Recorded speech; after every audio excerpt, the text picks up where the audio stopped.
કેશોદ તાલુકાના સિલોદર ગામે એનઆરઆઈના જન્મદિવસની સિંદૂર વૃક્ષ સાથે વૃક્ષારોપણ કરી અને ગામ લોકોએ ભવ્ય ઉજવણી કરી હતી। કેશોદ તાલુકાના સિલોદર ગામના વતની અને ઈરાન, દુબઈ અને હાલ ઉઝબેકિસ્તાન સ્થિત પ્રતાપસિંહ રામભાઈ ડોડિયાના બાળપણથી પર્યાવરણ પ્રત્યે પ્રેમ રહ્યો છે। તેમણે પોતાના 60મા જન્મદિવસ નિમિત્તે વતન સિલોદર ખાતે એક પેડ માં કે નામ ને ચિતાર્થ કરતા ગામના ખરાબાની જગ્યા પર લેવલિંગ કરી વૃક્ષોનું જતન કરી સૌપ્રથમ પાણીના ડીપિંગ ઇરિગેશનની વ્યવસ્થા કરી ગામ લોકો સાથે મજ સેવાકીય સંસ્થાઓની ઉપસ્થિતિમાં આયુર્વેદિક સાથે કુલ 60 ઝાડનું વૃક્ષારોપણ કરી એક અનેરી પ્રેરણા આપી છે। શુભ દિવસે પ્રતાપસિંહ ડોડિયા અને તેમના પરિવાર સાથે ગ્રામજનો તેમજ આઝાદ ક્લબ કેશોદના સદસ્યોની ઉપસ્થિતિમાં ઓપરેશન સિંદૂરની યાદ માટે સૌપ્રથમ સિંદૂર વૃક્ષને રોપી દેશભાવના વ્યક્ત કરી હતી। આ તકે આઝાદ ક્લબ કેશોદના પ્રમુખ ડોક્ટર હમીરસિંહ વાળા, વિપુલભાઈ તેમજ સદસ્યો દ્વારા પર્યાવરણ અને ગૌ માતાની રક્ષા કાજે સરાહનીય કાર્ય બદલ એનઆરઆઈ પ્રતાપસિંહ ડોડિયા અને એમના પરિવારને સન્માનિત કર્યા હતા અને કાર્યક્રમમાં ઉપસ્થિત સૌ ગ્રામજનોને નાસ્તા સાથે ટ્રી પ્લાન્ટેશન કેપ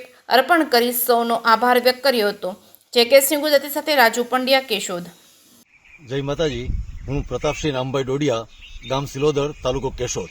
હાલમાં તાશ્કંદ ઉઝબેકિસ્તાનમાં સર્વિસ કરું છું, કેમિકલ એન્જિનિયર છું। આજે મારો 60મો જન્મદિવસ છે। એ નિમિત્તે એક સંકલ્પ કરેલો કે 60 ઝાડવાનું વાવેતર કરવું। આજે અમે લોકો આખા ગામના સહકારથી, ગામ લોકોએ બધા સહકારથી આ 60 ઝાડવાનું વાવેતર કર્યું છે અને આઝાદ ક્લબ તરફથી શ્રી હમીરભાઈ એ મારું જે ખાસ સન્માન કર્યું તો એ બાબતે હું આઝાદ ક્લબનો પણ ખૂબ ખૂબ આભારી છું અને આ રીતે ભવિષ્યમાં ભગવાન શક્તિ આપે કે વધુને વધુ આવા કાર્ય કરી શકીએ એવી આશા। આજના વૃક્ષારોપણની શરૂઆત જે હમણાં આપણું ઓપરેશન સિંદૂર પાર પડ્યું એની યાદગીરી પણ જળવાઈ રહે એટલા માટે સિંદૂરનું વૃક્ષ વાવી અને શરૂઆત કરી અને પહેલું વૃક્ષ અમે સિંદૂરનું વાવ્યું અને એ પછી બીજા જેમાં આયુર્વેદિકના છોડવાઓ ઝાડ છે, વૃક્ષો અને છાયાના વૃક્ષો પણ છે, એ રીતનું વાવેતર કરેલું છે।